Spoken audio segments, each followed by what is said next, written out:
محترم بھائیوں، دوستوں اور بزرگوں، اللہ تبارک و تعالی نے اس کائنات کے اندر بے شمار مخلوق کو پیدا کیا ہے۔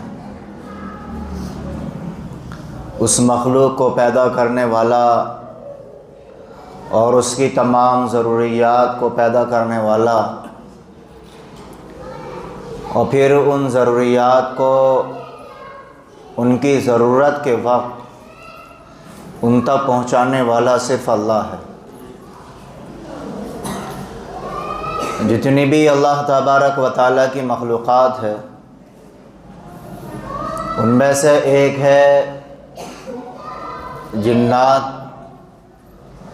اور ایک ہے فرشتہ، اور ایک ہے انسان۔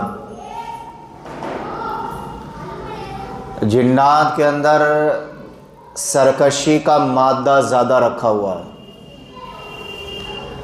ان کے اندر شیطانیت زیادہ ہے۔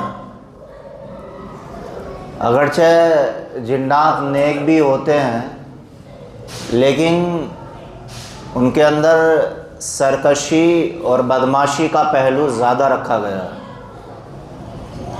اور فرشتوں کے اندر اللہ تبارک و تعالیٰ نے صرف عبادت کا ہی مادہ رکھا ہے۔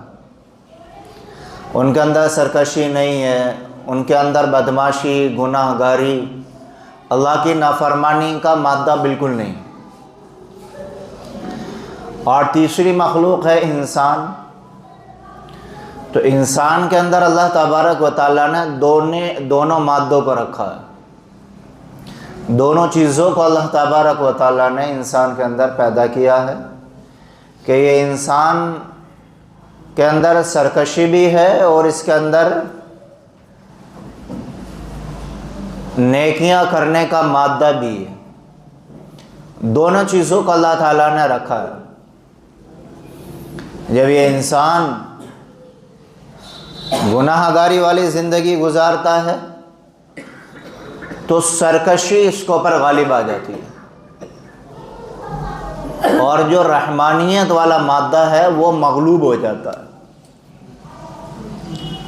اور اگر یہ نیکوکارہ والی زندگی گزارتا ہے، اچھائی والی، نیکی والی، پرہیزگاری والی زندگی گزارتا ہے، تو پھر اس کے اوپر نیکیوں کا اور دینداری کا غلبہ آ جاتا ہے، اور جو سرکشی کا مادہ ہے پھر وہ مغلوب ہو جاتا ہے، وہ دب جاتا ہے۔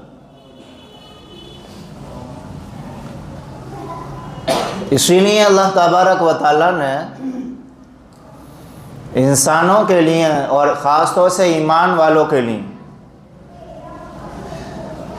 عبادت کے تعلق سے ایسے ماحول کو بنایا ہے، ایسے ماحول تیار کیے ہیں کہ وہ ماحول فرشتوں کے لیے بھی نہیں ہے اور جناتوں کے لیے بھی نہیں ہے۔ وہ صرف اور صرف ایمان والوں کے لیے وہ ماحول اللہ تعالیٰ نے بنایا، کیونکہ انسان کی زندگی کا زیادہ تر جو حصہ ہے وہ دنیا داری میں گزرتا ہے، کاروبار میں گزرتا ہے، کھیتی کسانی، زراعت، ان چیزوں میں گزرتا ہے۔ تو جیسے ماحول میں رہتا ہے اس ماحول کا رنگ انسان کے اوپر چڑھ جاتا ہے۔ انسان کے دل کی جو کیفیت ہے وہ بدلتی رہتی ہے، اور وہ بدلتی ایسا ہے کہ دیکھو آج ابھی ہم مسجد میں بیٹھے ہیں، اللہ اس کے رسول کی بات سننا ہے، تو ہمارے دل کی کیفیت ابھی کچھ اور ہے، لیکن جیسے ہی ہم مسجد سے باہر جائیں گے کسی دکان پر، ہم اپنے گھر کے ماحول میں، بازار کے ماحول میں جائیں گے، تو جو ہمارے ماحول مسجد والا ہے، ہمارے دل کی کیفیت مسجد کے اندر ہے، وہ کیفیت اور ماحول ختم ہو جائے گا، اور جو ماحول باہر ہوتا ہے وہ مسجد میں آ کر وہ کیفیت ماحول کے بدلنے کی وجہ سے کیفیت بدلتی ہے۔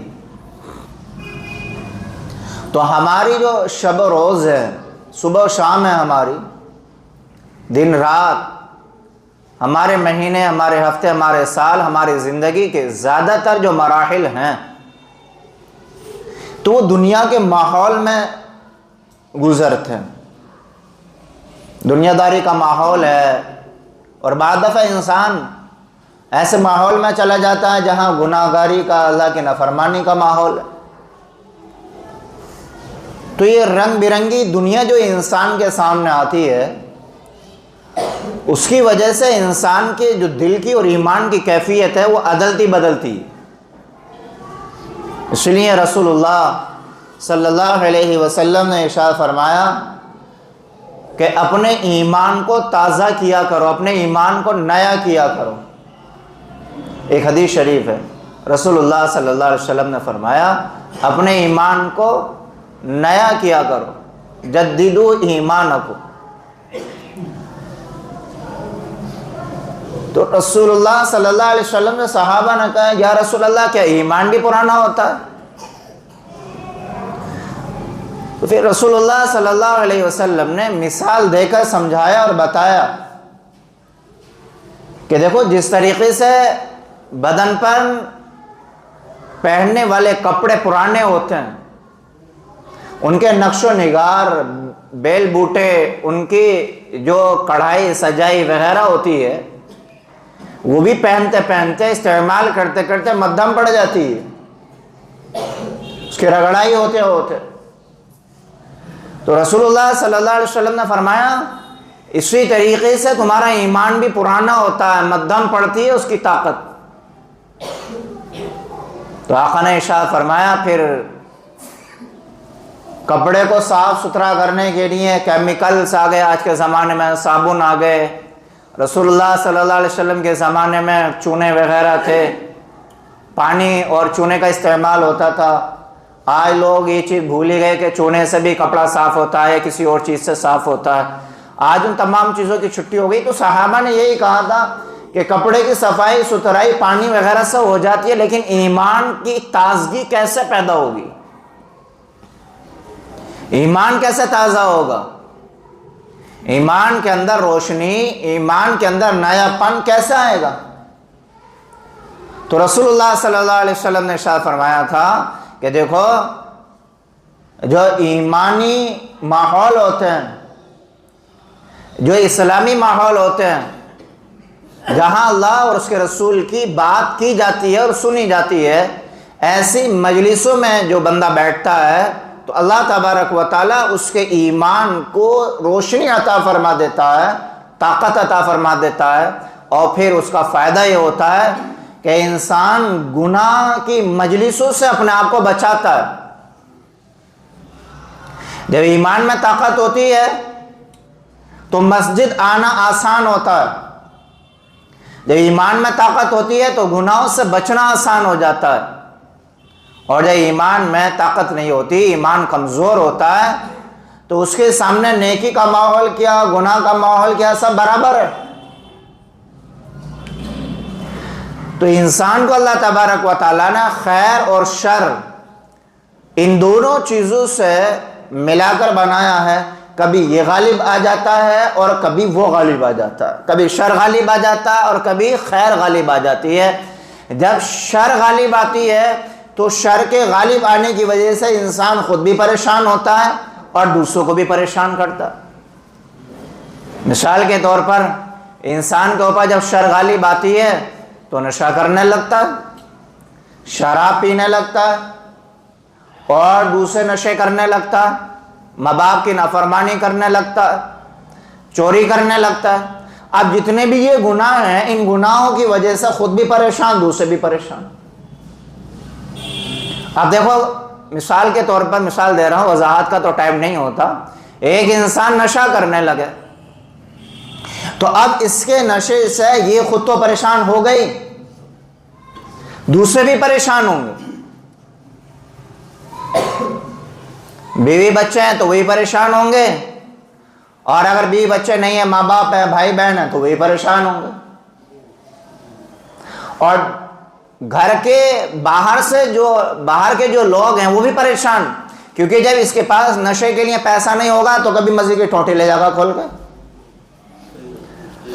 اور کبھی مسجد کی گلک جو ہے توڑ پھوڑ کے جو ہے صفایا کر دے گا، کبھی ابا کی جیب کا صفایا کر دے گا، کبھی اماں کے برقعے کا صفایا کرے گا، ایسا کرے گا پھر یہ، کیونکہ اب اس کے اندر شر کا جو ہے نا غلبہ ہو گیا، تو اس شر کے غلبے کی وجہ سے اب یہ تو خود پریشان ہے کہ اگر نشہ نہیں ملے گا تو بے چینی رہے گی اس کے اندر. تو اب اپنی اس ناجائز چیز کو پورا کرنے کے لیے اب خود تو پریشان تھا ہی، دیکھو دوسروں کو بھی پریشان کر رہا، کئی لوگوں کو پریشان کرتا. کیوں؟ اب اس کے اوپر جو ہے نا شر کا غلبہ ہو چکا ہے، تو شر کے غلبے کی وجہ سے یہ خود تو ہے ہی پریشان، دوسروں کو بھی پریشان کرتا ہے. اور تو اور جس انسان کے اوپر شر کا اور برائی کا غلبہ ہو جاتا ہے تو ایسے انسان سے اس کی فیملی والے تو دور کی بات، اس کے دوست رشتہ دار تو دوسری بات، جس مجلس میں ہوتا ہے اس مجلس کے لوگ بھی اللہ کی رحمت اور برکت سے محروم ہو جاتے ہیں. کتنی بڑی نحوست ہے دیکھو. اور یہ بات میں اپنی طرف سے نہیں کہہ رہا، یہ بات رسول اللہ صلی اللہ علیہ وسلم نے ایک مرتبہ ارشاد فرمائی تھی. آقا نے ارشاد فرمایا تھا کہ دیکھو کہ جس انسان کے اندر شر کا غلبہ ہو جاتا ہے، گناہ کو گناہ نہیں سمجھتا اور اس سے بچنے کی کوشش نہیں کرتا، برائی کو برائی نہیں سمجھتا، نیکی کو نیکی نہیں سمجھتا اور نیکی کے جو ہے دھورے نہیں جانا چاہتا، تو پھر اللہ تبارک و تعالیٰ ایسے لوگوں کی نحوست کی وجہ سے جو اس علاقے میں نیک انسان ہوتے ہیں، اللہ ان کی دعاؤں کو بھی قبول نہیں کرتا. دیکھو ایک انسان کے اندر شر کا غلبہ ہوا تو اس کے شر کے غلبے کی وجہ سے وہ خود تو ہے ہی پریشان، دوسرے بھی پریشان. ایک حدیث شریف میں رسول اللہ صلی اللہ علیہ وسلم نے ارشاد فرمایا کہ جس انسان کے اندر ظلم کرنے کی عادت ہو جاتی ہے تو اس کے ظلم کا وبال صرف اسی تک سمت نہیں رہتا، صرف اسی تک لمٹ نہیں ہے اس کے ظلم کی حد، بلکہ اس کے ظلم کی نحوست کی وجہ سے جس بستی میں وہ انسان رہتا وہ تو پریشان ہوتے ہی ہوتے ہیں. آقا نے آگے اور بات ارشاد فرمائی جس سے دل کانپ جاتا ہے. آقا نے ارشاد فرمایا کہ ظالم کے ظلم کی نحوست کی وجہ سے جو گھونسلوں میں پرندے ہوتے ہیں وہ بھی سوکھ کے بھوکے پیاسے مرنے لگتے ہیں. بتائیے کہ ایک انسان کے اندر شر کا غلبہ ہوا تو انسان تو پریشان ہے ہی، جو بے زبان مخلوق ہے وہ بھی پریشان ہے. تو کتنا بڑا نقصان ہے بھائی. تو اس لیے اللہ تبارک و تعالیٰ نے انسان کے لیے ایسے ماحول بنائے کہ جن ماحول میں جا کے شر کا جو غلبہ ہے، شر کا جو مادہ ہے، شر کا جو میٹیریل ہے وہ دبے اور نیکی کا جو میٹیریل ہے وہ ابھرے. کیونکہ دیکھو ایک ہے انسان کے مقابلے میں فرشتہ، تو فرشتے کا گناہ نہ کرنا یہ کمال نہیں ہے. فرشتوں کا گناہ نہ کرنا یہ کوئی کمال کی بات نہیں ہے. کیوں؟ اس لیے کہ فرشتوں کے اندر اللہ تبارک و تعالیٰ نے گناہ کرنے کی طاقت رکھی ہی نہیں ہے. اسی لیے فرشتے چاہے کتنی بھی عبادت کر رہے ہیں، کتنی بھی نیکیاں کر رہے ہیں، کتنی بھی نمازیں پڑھ رہے ہیں، انہیں نہ اجر ہے نہ ثواب ہے. ان کے یہاں تو گناہوں کا کوئی تصور ہی نہیں ہے. ایک فرشتے کے سامنے کوئی نامحرم اور کوئی عورت ہو، بے پردہ ہو، بغیر کپڑے کو، تو فرشتے کو انٹرسٹ ہے ہی نہیں بالکل. کیوں؟ کیونکہ جو اٹریکشن ایک مرد کے اندر، ایک انسان کے اندر رکھا وہ فرشتے کے اندر ہے ہی نہیں. تو فرشتہ اگر اس گناہ سے بچ رہا ہے تو وہ کوئی کمال کی بات نہیں ہے. کیوں؟ اس لیے کہ اللہ تبارک و تعالیٰ نے اس کے اندر خیر کا ہی غلبہ رکھا ہے، شر ہے ہی نہیں اس کے اندر. لیکن اگر انسان کے سامنے یہ ماحول آ جائے اور وہ اپنے آپ کو گناہ سے بچائے، اپنی نگاہوں کو جھکا لے، اپنے دل و دماغ کو کنٹرول میں رکھے، تو یہ بڑے کمال کی بات ہے. کیوں؟ اس لیے کہ اس کے اندر وہ گناہ کرنے کی طاقت ہے کہ چاہے تو گناہ کر سکتا ہے، چاہے تو مکالہ کر سکتا ہے، زنا کر سکتا ہے، لیکن کیوں نہیں کر رہا؟ یہی بات تو اللہ تبارک و تعالیٰ نے فرشتوں کے سامنے رکھی تھی جب آدم علیہ السلام کو بنانے کا ارادہ کیا تو کیا کہا تھا؟ وَإِذْ قَالَ رَبُّكَ لِلْمَلَائِكَةِ إِنِّي جَاعِلٌ فِي الْأَرْضِ خَلِيفَةً، یہ کہ کہا فرشتوں سے اللہ تبارک و تعالیٰ نے کہ میں اپنا نائب بناؤں گا، تو فرشتوں نے کیا کہا تھا؟ أَتَجْعَلُ فِيهَا مَن يُفْسِدُ فِيهَا وَيَسْفِكُ الدِّمَاءَ وَنَحْنُ نُسَبِّحُ بِحَمْدِكَ وَنُقَدِّسُ لَكَ۔ تو فرشتوں نے کہا کہ اللہ یہ جو بنا رہا ہے تو انسان کو، یہ تو خون ریزی کریں گے، ایک دوسرے کی یہ ٹانگیں کھینچیں گے، ایک دوسرے کا قتل کریں گے، قتل و غارت خون ریزی کریں گے، رہا عبادت کا مسئلہ تو ہم کافی ہیں تیری عبادت کرنے کے لیے۔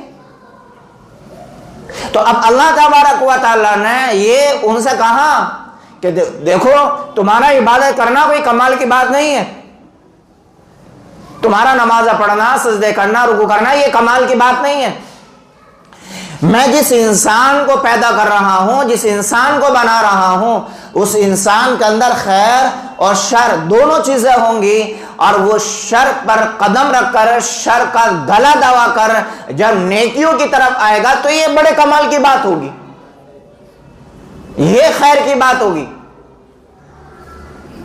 تو انسان کو دونوں چیزیں عطا کی ہیں، اس کے اوپر شر غالب نہ ہو، خیر غالب رہے، اس لیے اللہ تبارک و تعالیٰ نے ایمان والے کے لیے خاص طور سے بعض ماحول ایسے بنائے کہ جو نیکیوں کا ہی موسم ہوتا ہے، جیسے جمعہ کا دن ہے، عبادت کا دن۔ رسول اللہ صلی اللہ علیہ وسلم نے ایک حدیث شریف میں فرمایا کہ جمعہ کا دن ہفتے کی عید ہوتی ہے، اور جمعے کے دن 2 رکعت نماز ادا کی جاتی ہے، جمعے کی نماز ادا کی جاتی ہے، یہ پورے ہفتے میں نہیں پڑھی جا سکتی۔ کہ کوئی مولوی صاحب کہنے لگے کہ بھئی جمعے کی نماز اس ہفتے سنیچر کے دن پڑھی جائے گی، تو لوگ کیا کہیں گے کہ سنیچر آگا بعد میں، پہلے اپنے دماغ کا علاج کرو، کہ بھئی جمعے کی نماز تو جمعے کے دن ہی پڑھی جائے گی، جو ماحول جس دن اللہ تبارک و تعالیٰ نے رکھ دیا وہ ماحول اسی دن رہنا ہے، اس میں کوئی ہیرا پھیری نہیں، اس کے اندر کوئی عدل بدل نہیں۔ کیوں؟ اس لیے کہ قانون بنایا ہوا ہے اللہ تبارک و تعالیٰ کا، اور اللہ تبارک و تعالیٰ نے اپنے قانون کے بارے میں قرآن میں فرمایا لا تبدیل لکلمات اللہ، کہ اللہ کا جو بنایا ہوا قانون ہے اس میں نہ 1 انچ نیچا اور نہ اونچا، ذرہ برابر کوئی ہیر پھیر نہیں اور عدل بدل نہیں ہے۔ دنیا کا بنایا ہوا قانون نہیں ہے کہ آج بنا تھوڑی دیر کے بعد میں ٹوٹ گیا، کہ اللہ تبارک و تعالیٰ نے جمعے کی نماز جمعے کے دن ہی رکھی ہے تو جمعے کے دن ہی پڑھی جائے گی۔ ایسے ہی اللہ تبارک و تعالیٰ نے مسلمانوں کے لیے نیکیوں کا ماحول رکھا ہے رمضان کا مہینہ، اور رمضان کا مہینہ آنے سے پہلے رسول اللہ صلی اللہ علیہ وسلم ایک دعا مانگا کرتے تھے، اور صحابہ کو بھی سکھائی وہ دعا، اللہم بارک لنا فی رجب و شعبان و بلغنا رمضان، کہ اللہ ہمارے رجب اور شعبان کے مہینے میں برکت عطا فرما، یعنی رجب نکل گیا اب یہ شعبان چل رہا ہے، تو رسول اللہ صلی اللہ علیہ وسلم یہ دعا مانگا کرتے تھے اللہم بارک لنا فی رجب و شعبان، کہ اللہ رجب کا مہینے میں اور شعبان کے مہینے میں ہمیں برکت عطا فرما، وبلغنا رمضان، اور ہماری عمریں اتنی لمبی کر دے، اتنی لمبی کر دے کہ یہ جو رمضان کا مہینہ آ رہا ہے اسے بھی پالے ہوں۔ اور رمضان کی تیاری کی وجہ سے رسول اللہ صلی اللہ علیہ وسلم یہ جو شعبان کا مہینہ چل رہا ہے اس مہینے میں اتنا کثرت سے روزہ رکھا کرتے تھے، اتنا کثرت سے روزہ رکھا کرتے تھے، صحابہ کہتے ہیں ہمیں ایسا لگتا تھا کہ آقا آپ روزہ چھوڑیں گے ہی نہیں، آپ لگاتار پیدر پر روزہ رکھیں گے، اتنا کثرت سے روزہ رکھا کرتے تھے۔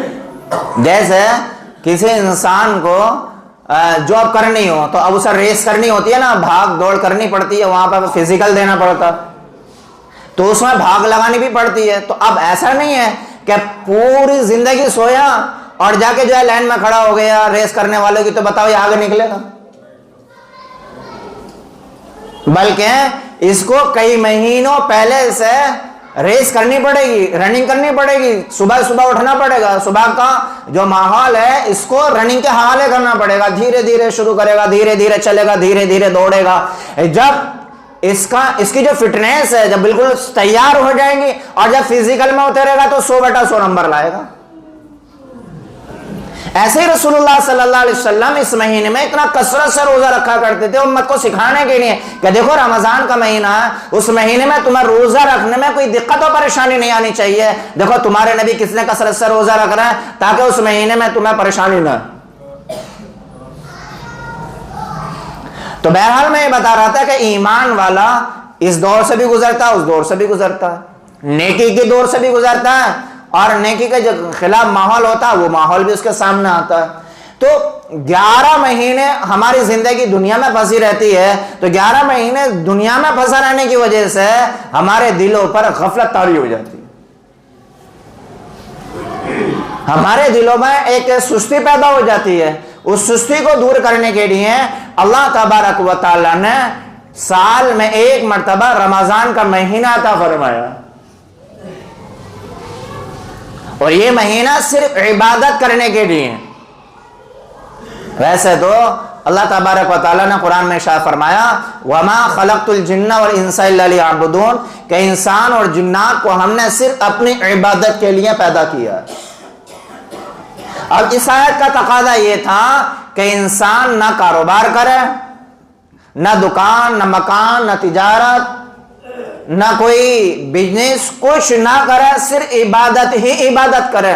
لیکن اللہ تبارک و تعالیٰ کی رحیم کریم دیکھیے، اللہ تبارک و تعالیٰ نے یہ مطالبہ کیا ہے کہ جو فرض عبادت ہے وہ کر لو اور اپنے کاروبار کرو حلال طریقے سے، یہ ہم تم سے چاہتے ہیں بس.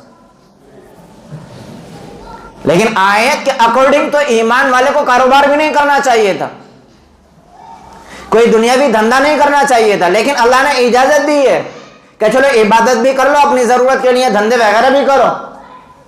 تو اللہ نے کتنا بڑا کرم فرمایا. اور یہ اس وجہ سے کہ اس لیے کہ یہ جو ہمارا بدن ہے یہ ہمارا نہیں ہے، یہ اللہ تبارک و تعالیٰ نے خریدا جنت کے بدلے، اور جو جس چیز کو خرید لیتا ہے وہ اس کا مالک ہے. بھئی یہ چیز اگر میں نے یہ خرید لی تو میں مالک ہونا اس کا، چاہے اس کو میں 24 گھنٹے کام پہ لگاؤں اور چاہے میں اس کو 24 گھنٹے آرام دوں. تو اللہ تبارک و تعالیٰ نے ہمارے جسموں کو، ہمارے بدنوں کو، ہماری جان کو، ان اللہ اشتری من المؤمنین انفسہم کہ اللہ تبارک و تعالیٰ نے ہماری جان اور ہمارے مال کو جنت کے بدلے خریدا. تو یہ جان نہ مال ہمارا ہے ہی نہیں. ہے تو اب اس آیت کے اکارڈنگ نہ جان ہماری نہ مال ہمارا، تو ایسا چلنا چاہیے تھا جیسے اللہ کا حکم ہے. اور اللہ کا تقاضا یہ ہے کہ بھئی ہر وقت تمہیں عبادت کرنی ہے، لیکن اللہ تبارک و تعالیٰ نے وہاں بھی چھوٹ دی، اور یہاں بھی اللہ تبارک و تعالیٰ نے جسم سے فائدہ اٹھانے کا حکم دیا، اور چھوٹ اس طریقے سے دی کہ جو فرائض واجبات ہیں ان کو ادا کرو اور اپنی ضرورت کے لیے کام کاج کرو. کتنی بڑی چھوٹ دی ہے اللہ تبارک و تعالیٰ نے کہ یہ جسم ہمارا بک چکا ہے یا ہمارا مال بک چکا ہے، ہم مالک نہیں ہیں اس کے. یہ 24 گھنٹے اللہ کی طاعت و فرما برداری میں لگنا تھا، لیکن 24 گھنٹے اللہ تبارک و تعالیٰ نے چھوٹ دے کر کہ 5 وقت کی نماز پڑھ لو، رمضان کا مہینہ آئے روزہ رکھ لو، مال دیا زکوٰۃ دے دو، اور مال دیا حج ادا کر لو، مال دیا غریبوں کی، یتیموں کی، مسکینوں کی مدد کرو، گھر والوں کی خدمت کرو. لو یہ کام ہے بس، کہ 24 گھنٹے میں 5 نماز ہیں 24 گھنٹے میں، اور مال دیا تو سال میں 1 مرتبہ زکوٰۃ، اور رمضان سال میں 1 مرتبہ، اور زیادہ مال دیا تو زندگی میں 1 حج کر لو. لو صاحب عبادت ہو گئی ہے. کتنی تھوڑی سی عبادت مانگی اللہ تبارک و تعالیٰ نے ہم سے. اگر ہماری عبادت کے حساب سے اگر اللہ ہمیں دنیا دینے پر آ جائے نا تو ہم میں سے ہر ایک کٹورا لے کر سڑک پر بیٹھا ہوا ملے گا. جیسی ہماری عبادت ہے تھوڑی تھوڑی، اگر اس حساب سے اگر ہمیں ہمارا رب دنیا دینے پہ آ جائے کہ تم اس لائق نہیں ہو کہ تمہیں لاکھوں کا کروڑوں کا مالک بنایا جائے، بلکہ جتنی عبادت اتنی دنیا. کیا کہہ رہا ہو؟ اگر ایسا ہوتا تو مسجد تو ہر وقت بھری رہتی، اور سال کے 12 مہینے جو ہے نا رمضان کا مہینہ ہی نظر آتا. پھر اللہ تبارک و تعالیٰ اس چیز کو کھولتا کبھی ایمان والوں کے اوپر. اگر کھولتا نہیں جبھی تو اللہ کا طرف سے امتحان ہے، اگر کھول دے تو پھر امتحان کب ہوا؟ پرچہ آؤٹ ہو جائے تو پھر امتحان ہی کب ہوا؟ وہ تو بندے کو اللہ تبارک و تعالیٰ نے خیر اور شر کا یہ دونوں چیزیں، دونوں میٹیریل دے کر بھیجیں. کبھی شر غالب ہوتا ہے، کبھی خیر غالب ہوتی ہے. تو ہمارے اوپر خیر غالب ہو، اللہ تبارک و تعالیٰ اس کے لیے نیکیوں کا ماحول دیتا ہے، نیکی کا موسم عطا فرماتا ہے. جیسے کہ اب رمضان کا مہینہ آ رہا، اب ہمارے اندر شر اور خیر دونوں ہیں، تو شر اور خیر ان دونوں کے ساتھ نیکی کرنا ہمارا اتنا بڑا عبادت بنتا ہے، اتنا بڑا عبادت بنتا ہے کہ جب ایمان والا خیر اور شر کے ساتھ عبادت کرتا ہے نا، تو یہی ایمان والا فرشتوں سے آگے نکل جاتا ہے. اور پھر رمضان میں جب ہم میں سے ہر ایک افطاری کے دسترخوان پر بیٹھا ہوا ہوتا ہے، تو پھر اللہ تبارک و تعالیٰ فرشتوں سے کہتا ہے دیکھو تم نے کہا تھا نا ان کو کیوں بنا رہے ہو، ان کو کیوں پیدا کر رہے ہو؟ اللہ دیکھو تمہارے اندر کھانے کا جذبہ نہیں، تمہارے اندر کھانے کی پینے کی ضرورت نہیں، تمہارے اندر نفسانی خواہش کوئی نہیں ہے. میں نے ان کو رمضان کا مہینہ عطا کیا اور دن کے مرحلے میں کھانے سے روکا تو یہ رکے دیکھو کھانے سے. حالانکہ کھانے کا تقاضا تھا، بھوک بھی لگ رہی تھی. میں نے ان کو پینے سے روکا تو یہ رکے پینے سے، حالانکہ پیاس لگ رہی تھی ان کو. بیوی کے پاس جانے سے روکا، بیوی سے رکے، خواہش تھی. اور تمہارے اوپر نہ کھانے کا تقاضا، نہ تمہیں بھوک لگتی ہے، نہ پیاس لگتی ہے، نہ تمہیں بیوی بچوں کی ضرورت. تو اگر تم ان چیزوں سے رک رہے ہو تو تمہارا کون سا کمال ہے بھائی؟ کمال تو میرے ایمان والے بندوں کا ہے. یہ سارے جھمیلے ان کے آگے پیچھے لگے ہوئے ہیں اور پھر بھی کھانے پینے سے اس لیے رک جاتے ہیں کہ نہ ہمارے رب نے منع کیا. ہمارا رب کہے گا کھاؤ تو ہم کھائیں گے، ہمارا رب کہے گا پیو تو ہم پیئیں گے. اور ہمارا رب اگر بریک لگا دے گا تو پھر دنیا کی کوئی طاقت ہمیں کھلا پلا نہیں سکتی. کیوں؟ اس لیے کہ ہمارے رب نے بریک لگایا. تو اب بتاؤ فرشتوں تم آگے ہو یا یہ آگے ایمان والے بندے میرے؟ تو وہی کہا تھا انی اعلم ما لا تعلمون، کہ اللہ تو نے بالکل سچ ہی کہا ہے، حق ہی فرمایا کہ جو میں جانتا ہوں وہ تم جانتے ہی نہیں ہو. یہ میں جانتا تھا، تم نہیں جانتے تھے کہ گناہ کی طاقت ہے، پھر بھی رک رہا بندہ گناہ سے. یہ بہت بڑی طاقت ہے، بہت بڑی نیکی ہے کہ ایک نابینا انسان ہے بیچارہ، دکھتا ہی نہیں، اس کے لیے تو دن رات برابر ہے. اگر وہ نامحرم کو دیکھنے سے رکا ہوا تو اس میں کون سا اس کا کمال ہے بھائی؟ لیکن ایک طرف چیل کی نگاہ ہے، دور تک کا جو ہے اندازہ لگا لیتا ہے، دور تک دیکھ لیتا ہے. نامحرم گزر رہی ہے، آنکھوں کو جھکا رہا ہے. یہ نیکی کی بات ہے، یہ کمال کی بات ہے کہ حضرت یوسف علیہ السلام پر زلیخا نے ڈورے ڈالے، دروازے بند کر دیے، تالے لگا دیے. اور زلیخا کیا کہہ رہی ہے؟ ہئی تلک آ جا، اب تو تو ہی ہوں، تو ہے اور میں ہوں، باقی کوئی نہیں ہے. زلیخا نے کہہ دیا. اور یوسف علیہ السلام کے اوپر جوانی ہے، یوسف علیہ السلام کے پاس حسن ہے اور گناہ کرنے کا فل موقع ہے، کوئی نہیں روک سکتا. لیکن یوسف علیہ السلام نے کہا معاذ اللہ، اللہ کی پناہ، ایسا نہیں ہو سکتا. تو یہ یہاں گناہ سے رکنا یہ بڑے کمال کی بات ہے. ایسے میرے بھائیو، اس طاقت کو ہمارے اندر جنریٹ کرنے کے لیے، اس طاقت کو بنانے کے لیے اللہ تبارک و تعالیٰ نے رمضان کا مہینہ عطا فرمایا ہے. اور یہ طاقت، یہ خیر ان لوگوں کے اندر غالب آ جاتی ہے جو رمضان کی تیاری کر کے رمضان رکھتے ہیں. اب بعض لوگ سوچتے ہیں کہ رمضان کی تیاری یہ ہے کہ بھئی خوب بہت سی جو ہے نا پہلے شاپنگ کر لو. یہ رمضان کی تیاری نہیں ہے، بلکہ عملی طور پر اور ذہنی طور پر یہ تیار رہے ایمان والا بندہ کہ اب مجھے بھرپور عبادت کرنی ہے، کیونکہ یہ مہینہ اللہ تبارک و تعالی نے میرے لیے صرف عبادت کے لیے اتارا ہے کہ اس میں نیکیوں کا بہاؤ بدل جاتا ہے. ایک نفل ادا کر رہا فرض کی برابر، فرض ادا کر رہا 70 فرضوں کی برابر. ہر عبادت کا بدلہ اللہ تبارک و تعالیٰ نے بتایا کہ یہ ملے گا، وہ ملے گا، اتنی نیکیاں اتنی نیکیاں. لیکن رمضان کا جو روزہ ہے اس کا ثواب نہیں بتا.